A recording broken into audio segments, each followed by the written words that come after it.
ಮೈಸೂರು ಪತ್ರಿಕಾ ಭವನದಲ್ಲಿ ಜಾತ್ಯತೀತ ಜನತಾದಳ ಮೈಸೂರು ನಗರ ಹಾಗೂ ಜಿಲ್ಲಾ ಮಹಿಳಾ ಘಟಕ ವತಿಯಿಂದ ಪತ್ರಿಕಾಗೋಷ್ಠಿಯನ್ನ ನಡೆಸಲಾಯಿತು.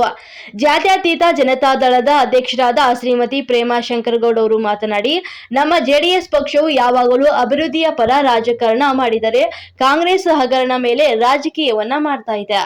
ಜನರಿಗೆ 75 ವರ್ಷದಿಂದ ಆಮಿಷಗಳನ್ನ ಒಡ್ಡಿ ಬಡವರನ್ನ ಬಡವರಾಗಿಯೇ ಉಳಿಸಿ ಬಿಟ್ಟಿದೆ.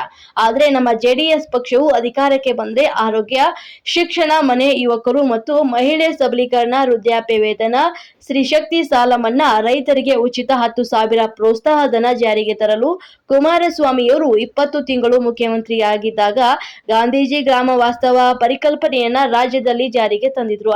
ನಂತರ ಲಾಟರಿ ಹಾಗೂ ಸಾರಾಯಿ ನಿಷೇಧವನ್ನ ಮಾಡಿ ಮಹಿಳೆಯರು ನೆಮ್ಮದಿಯಿಂದ ಬದುಕುವಂತೆ ಮಾಡಿದ್ರು.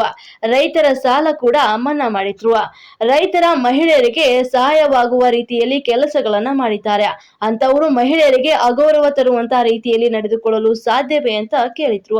ಅವರು ಮಹಿಳೆಯರನ್ನ ತಾಯಂದಿರು ಎಂದಿದ್ದಾರೆ. ಜೊತೆಗೆ ಕಾಂಗ್ರೆಸ್ನವರು ಓಟಿಗಾಗಿ ತಾಯಂದಿರನ್ನ ದಾರಿ ತಪ್ಪಿಸುವ ಕೆಲಸವನ್ನ ಮಾಡ್ತಿದ್ದಾರೆ ಎಂಬ ಅರ್ಥದಲ್ಲಿ ಕಾಂಗ್ರೆಸ್ನವರು ಕುಮಾರಸ್ವಾಮಿ ಅವರು ಮಾತನಾಡಿದ್ದಾರೆ. ಆದರೆ ಕಾಂಗ್ರೆಸ್ನವರು ಸೋಲಿನ ಭೀತಿಯಿಂದ ಕೀಳು ಮಟ್ಟದಲ್ಲಿ ಕುಮಾರಣ್ಣನ ವಿರುದ್ಧ ಅಪಪ್ರಚಾರವನ್ನ ಮಾಡ್ತಾ ಇದ್ದಾರೆ.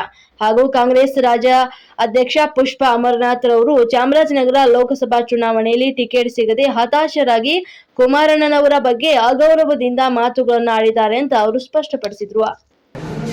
ನಾನೇನಾದ್ರೂ ಗಂಡಸ್ತನ ಕಳ್ಕೊಂಡಿದ್ರೆ ರವೀಂದ್ರ ಶ್ರೀಕಂಠಯ್ಯನವ್ರ ಮನೆಯಲ್ಲಿ ಅಂತ ಹೇಳ್ತಾರೆ. ಅವತ್ತು ಈ ಹೋರಾಟ ಮಾಡ್ತಾ ಇದ್ದಂಥ ಮಹಿಳೆಯರು ಎಲ್ಲೋಗಿದ್ರಿ? ಇವತ್ತು ತಾವು ಕುಮಾರಣ್ಣವ್ರ ವಿರುದ್ಧ ಕೇಸ್ ದಾಖಲು ಮಾಡ್ತೀರಿ. ನಾಗಲಕ್ಷ್ಮಿ ಚೌಧರಿ ಅವರೇ, ನೀವು ಏನಾದರೂ ಕೇಸ್ ದಾಖಲು ಮಾಡಬೇಕಾದ್ರೆ ಪ್ರಥಮವಾಗಿ ನಿಮ್ಮ ಪಕ್ಷದ ಶಾಸಕರಿಂದ ಶುರು ಮಾಡಿ. ನಿಮ್ಮ ಪಕ್ಷದ ಶಾಸಕರು ಕೊಟ್ಟಿರುವಂಥ ಹೇಳಿಕೆಗಳ ಮೇಲೆ ನೀವು ಇವತ್ತು ನ್ಯಾಯಾಲಯಕ್ಕೆ ಮನ್ನಣೆ ಮಾಡಿ.